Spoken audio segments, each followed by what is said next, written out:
Welcome to Camp Constitution Radio with your host, Hal Shurtleff. This show is heard on WBCQ The Planet every Monday night at 7:30 p.m. Eastern Standard Time, and it's also heard on IPMNation.org, and that show is online radio, and it comes out of Concord, New Hampshire on Saturday afternoons. I think it's at 1:30 p.m., give or take. I think they do fluctuate a little bit, and they're very good to just carry the show. And a big help to us. Thanks for Jen Coffee to make that possible. You can also hear the show on YouTube, on the Camp Constitution YouTube channel, where we make an effort to upload it as quickly as we can, make it available to people on YouTube. Last week I hosted the head of Mass Resistance, Brian Kemaker, and we try to get some good guests. I do have a guest that may call in. I hope he's there. I met him yesterday. He authored a really interesting book. I'll talk a little bit about the book, and hopefully he'll call in. Cues for Conservatives by John Paul, How to Engage the Millennials Generation and Unite the Conservative Movement. And it's sort of an answer to Saul Alinsky's Rules for Radicals. And I think there's certain ways to reach out to certain groups of people and generations, and what may work for people 50 and older may not work as well for people 30 and younger or 50 and younger or what have you. And we have a very important mission. And our message, I think our message of freedom and liberty, and for people to understand the Constitution, I think it sort of transcends ethnic groups, racial groups, age groups, genders, etc. Freedom is for everybody. Western civilization is for everybody. But unfortunately, there's been so much,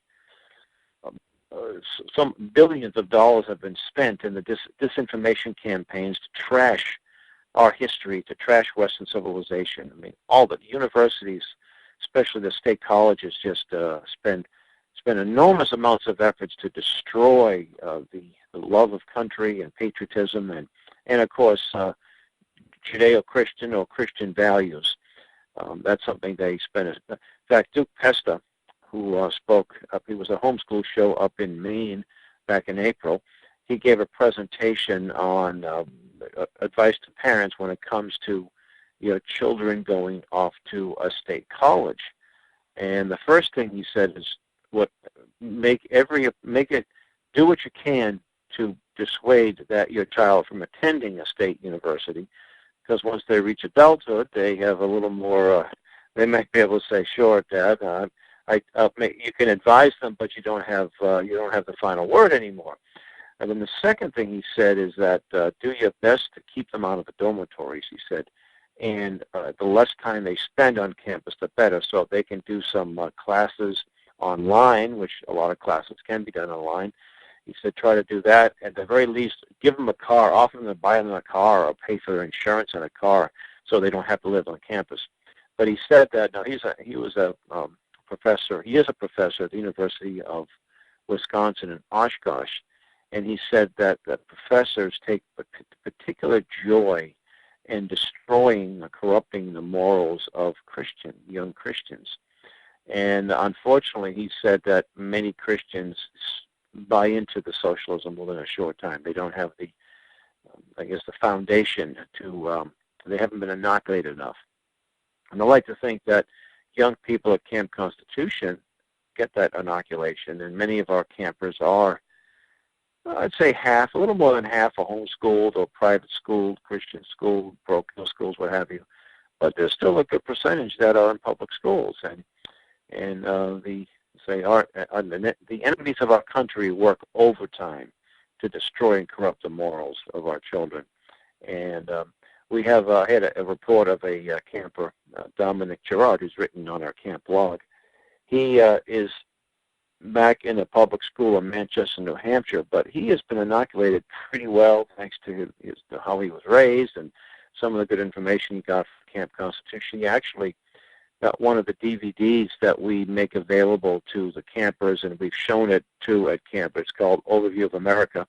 You can watch it on YouTube. It's a half hour long, not quite half hour, and it is one of, if not the best video to discuss civics, what type of governments we have, democracy versus republic, capitalism versus free market, capitalism versus monopoly capitalism, versus socialism and fascism and Nazism, et cetera, et cetera. And it's very well done. And he got his one of his high school teachers to actually show it to the class.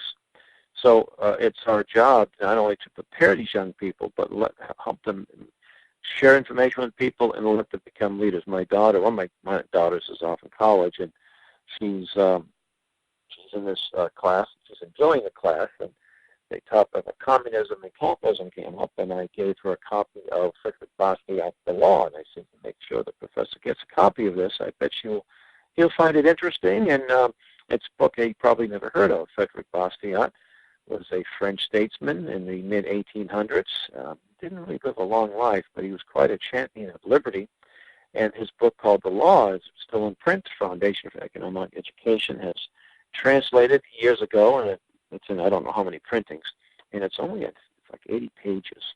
And we actually, at camp, we actually had classes on that particular topic. I think this year, Dan McGonigal taught that class, and you could see that.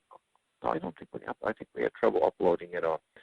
Well, we hope to upload that particular class at some point. We uploaded, by the way, you can go to our YouTube channel, and on the, what do you call it, list, there's a list of videos, and it will say Camp Constitution 2016, and we have uploaded just about everything. We may have found a few more that we haven't, but you'll see our classes, recreational events, field trips, and a lot of good stuff on there. So I hope you not only do you look at it, but you'll share it with others. A lot of people, we don't want to ration this great information. We want to make it available to as many people as possible. Well, anyway, Saturday,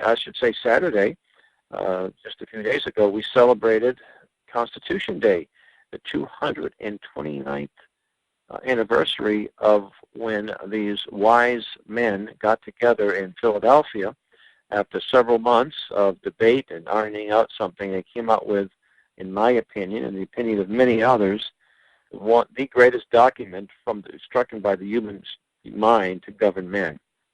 And I remember one of the reading. It's a lot of good books about the Constitutional Convention and what happened there and what came out of that.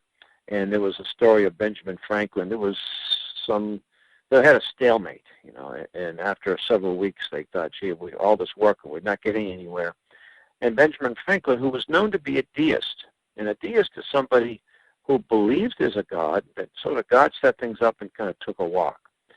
And, he may not have been a traditional Trinitarian in the sense that many Christians are today, but he did believe in a personal God. He called for prayer. And he said something to the effect that if a sparrow can't fall to the ground without God knowing it, a great nation can't rise up. And he called for prayer. And this wasn't just a 2-minute little prayer, let's get it over with and say amen and close our eyes. And this was an earnest prayer. They got down on their knees and they asked God for wisdom, for guidance. And they came up with the greatest document, as I said a few seconds ago, to govern mankind.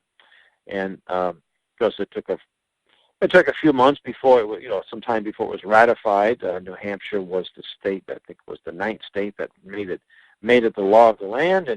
And by early 1789, we had a new Congress sworn in, and President Washington, etc., Supreme Court settled, and so forth. But again, it's a document that if we lose it, we'll lose our freedoms, and it's so ignored today.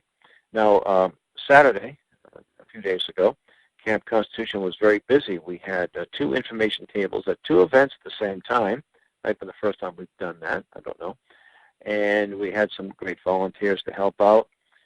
Bob and Nancy Seeley, Rich Saran from Quincy, Massachusetts, and Dr. Kishore, who accompanied me. I was able to help set up the one. There was an event in Boxborough, Reclaim America Conference. This was the first annual. They helped to make this an annual event.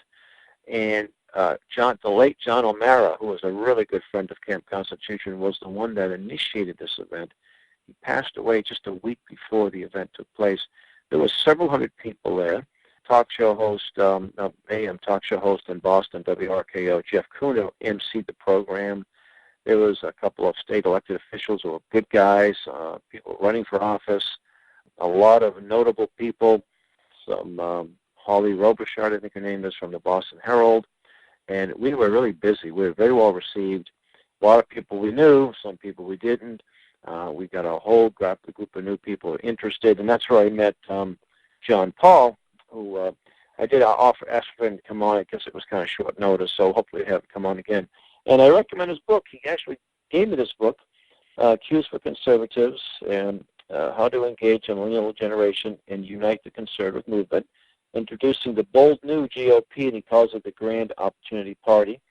And this is his 2016 edition, published by Liberty Hill Publishing, and I think it sells for $20. And let me just read the back of it. Liberal Democrats have been using a political marketing guidebook for the past 45 years, Rules for Radicals by the late Saul Alinsky, instructing decades of radical progressives about how to use subversive tactics to divide America, take power, and gradually implement socialism as an alternative to our free constitutional society. This has come as a great cost to our country's unity, culture, and spirit, and the millennial generation has largely bought into this destructive agenda. Often directed against their own best interests, if the conservative movement cannot find a way to unite and become inclusive of all Americans for our 21st century electorate, we will be unable to stop the progressive march forward. Cues for Conservatives by conservative author and marketing pro John Paul is a clear, powerful, and urgently needed response to this dilemma facing the Republican Party of today. If 12 bold cues or rules that all conservatives should live by are detailed as our strategies and methods to better reach and engage millennials and all generations of Americans. He reboots and rebrands the GOP as the new Grand Party, Opportunity Party, advancing a 22-point party platform that the vast majority of Americans can support. Cues for Conservatives delivers a united conservative response to Rules for Radicals, giving the tools needed to beat liberals at their own game, while providing a clear guide to winning a new generation of American conservatives. What's interesting is that the 2008 campaign, presidential campaign, you saw lots and lots of young people out there for Ron Paul. And these are people who have not been involved before. Many of them were 30 and under, high school, college age, or just recent graduates from college. And what Ron Paul had to say resonated with them very well. The liberty issue and the future of, the fact is a lot of these, they come out of school with big debts. They can't get a job in their chosen field, and they want to know why, what's going on, what's the result of this. And Ron Paul helped energize this Republican Party. Sadly, most of the established Republicans always hated Ron Paul to begin with. They would rather have a liberal Democrat elected, and that's the situation in Massachusetts and many other of these eastern states. Anyway, at the very least, the Republican Party, is not a whole lot different than the Democrats. They may be different in rhetoric, but once they get in office, here in Massachusetts, we got a Charlie Baker, and he's very proud of his liberalism, his promotion of the homosexual agenda. He might veto a tax issue here and there. He did under a lot of duress. He did. It was an illegal, giving illegal immigration some special status. I can't recall exactly what it was. He did the right thing there, but by and large, he'll do about 80% of what the left wants. And that's the thing, is that people have to realize that the Republican Party isn't the party that it may have been 20, 30, 40, 50 years ago, and that the neoconservatives, and there's nothing conservative about neoconservatives. That's a misnomer that people need to understand. These were people who were former Trotskyite Marxists that were very much involved in the Democrat Party, but they were not Stalinists. They were anti-Soviet or anti-Stalinist, but they completely bought into the New Deal. Morality wasn't that important. They were mostly, there isn't that they embrace the most vile aspects of amorality, but it's not. They're embarrassed about the Christians and the neocon movement. You know, they'll give them lip service. They'll placate the neocons. They'll placate the Christians. I think one of them said we show up at their prayer breakfast once a year and we'll get their support. And they ridicule and mock. George W. Bush is the consummate neocon, and he really he laughed about it and mocked it, and while all the time walking around with a Bible. And so you got to be very careful about these. I mean, look at Bill Clinton. He joined an all-black choir when he was when he lost his governorship, elected governorship in Oklahoma. So I'm sorry, Arkansas. So you have to be careful about these people walking around with Bibles, but then vote in favor of socialism and support abortion and the homosexual agenda, et cetera, et cetera. Anyway, getting back to the yesterday, again, we met a lot of great people. I think Camp Constitution will go a lot further. We were invited to have a table at an event in central Massachusetts in late September. It's like a fair, a one-day fair that we're going to participate.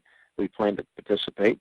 And it's important. The more we reach out to people, the more influence we're going to have, the more people are going to learn about the Constitution, and also to meet our goals. Our goals are to have other camps around the country. You know, this show has heard around the world. Not a big market, I'm sure, but I know that there are freedom-loving people in other parts of the world that speak good English, that can understand my Boston accent, and maybe something like this could be done in their countries. You know, Trevor Rahman, I hope I get his name right. My goodness, from New Zealand. He was one of the speakers at the event in Massachusetts on Saturday. And here's a man. He's not a U.S. citizen. He's from New Zealand, but he realizes that if our nation falls, his nation is going to fall. And he has great respect for the United States, especially for what happened during World War II and how the United States saved his country from the Japanese. And he said that if our country goes down, he said, the world's going to go down. And this is how important this coming election is.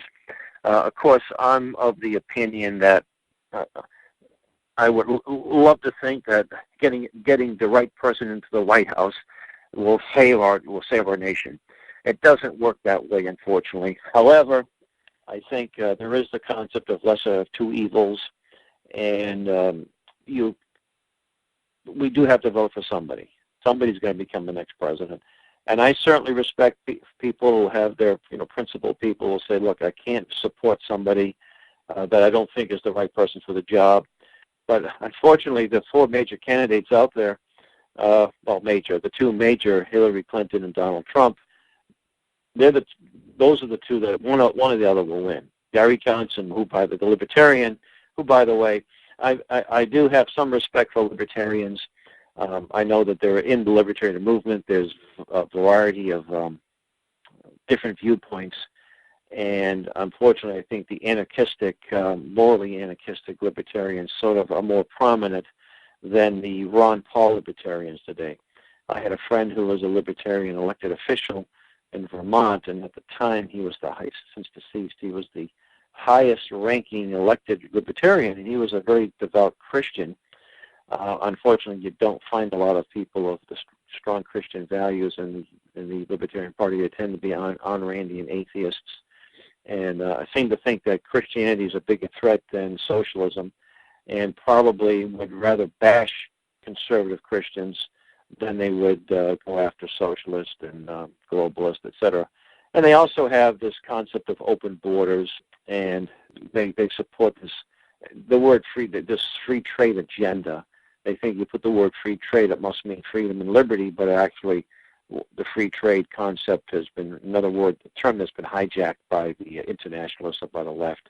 So Saturday, we reached out to a lot of people, and let me see what else. The Saturday afternoon to early evening was the 17th anniversary or 17th annual celebration of the Constitution by the National Heritage Center for Constitutional Studies, which is based in New Hampshire.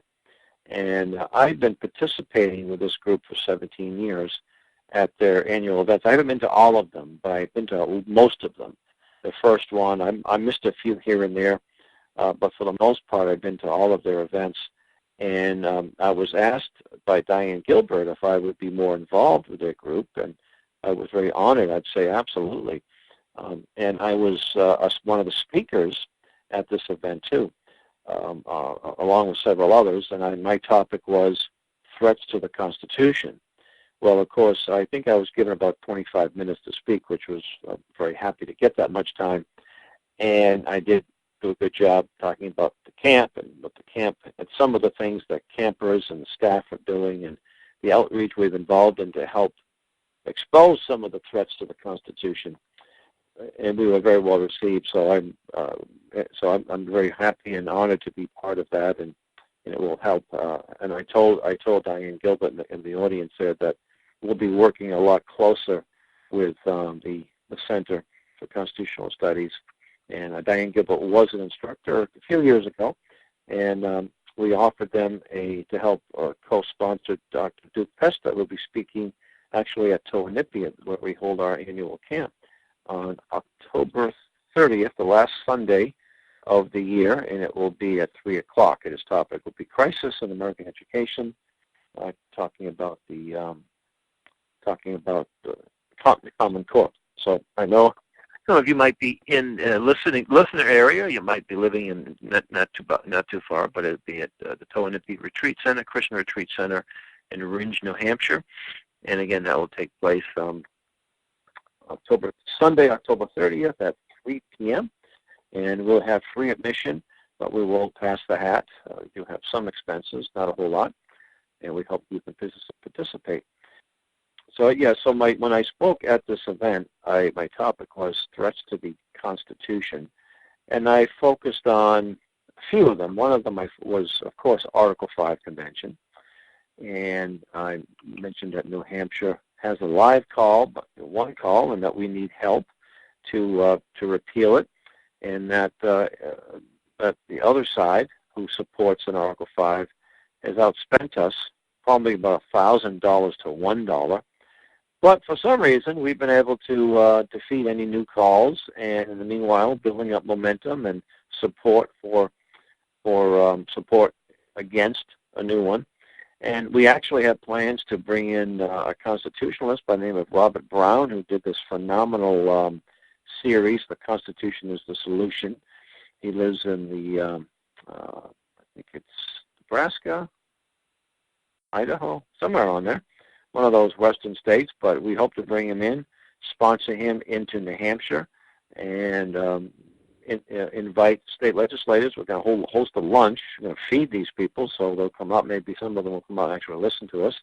And we hope to kill this once and for all. We know there'll be some new calls, but we need to kill it once and for all, hopefully in New Hampshire. And hopefully that even though the organizations like Convention of States and the Wolfpack are very well funded, I know that with a lot of things, after a few years of trying, they kind of lose momentum, especially in an election year.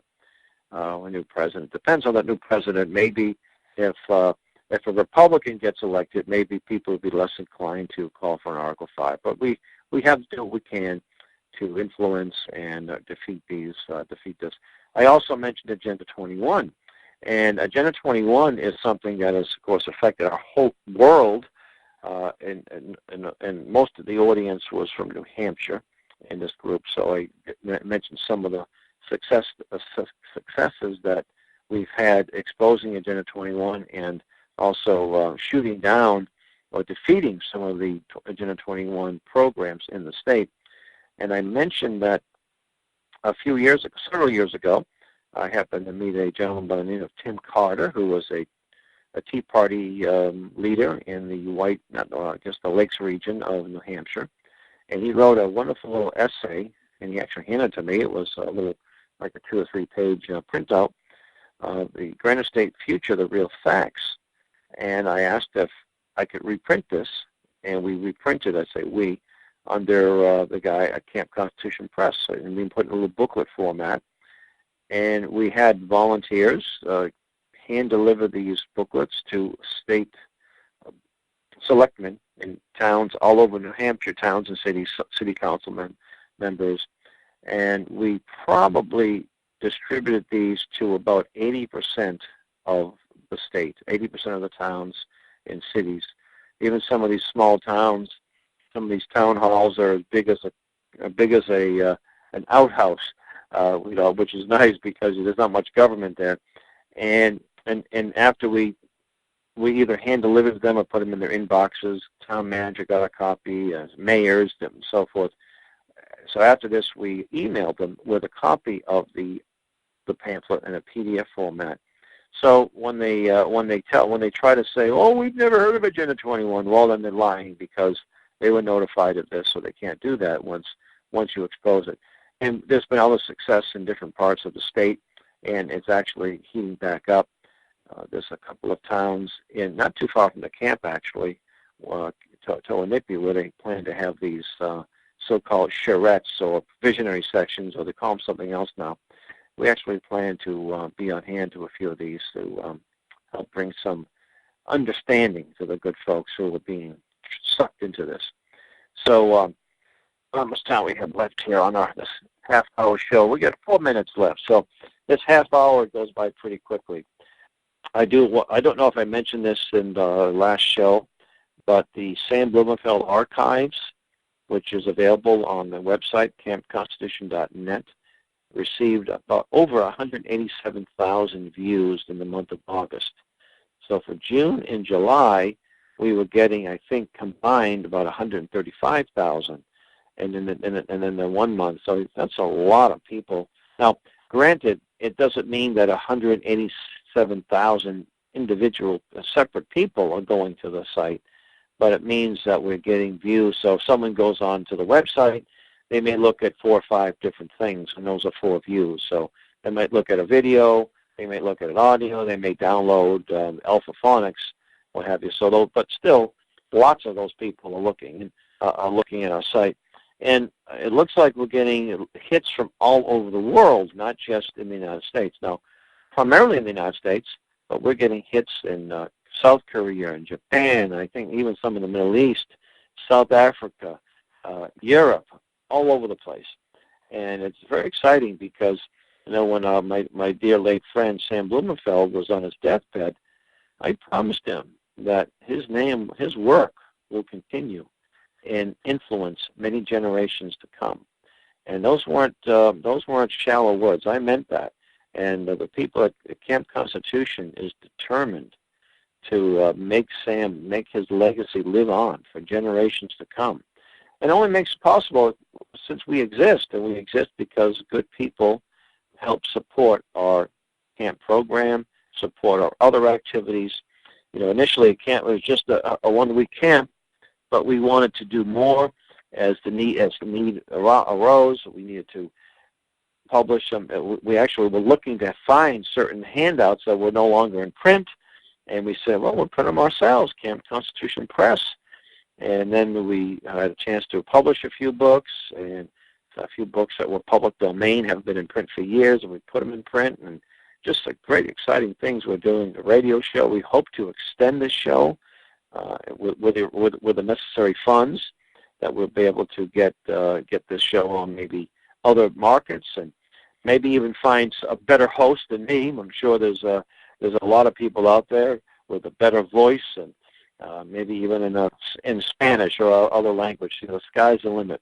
So until next week, I want to thank you for listening, and God bless. You've been listening to Camp Constitution Radio with your host, Hal Shurtleff, heard on WBCQ The Planet every Monday night at 7:30 Eastern Standard Time.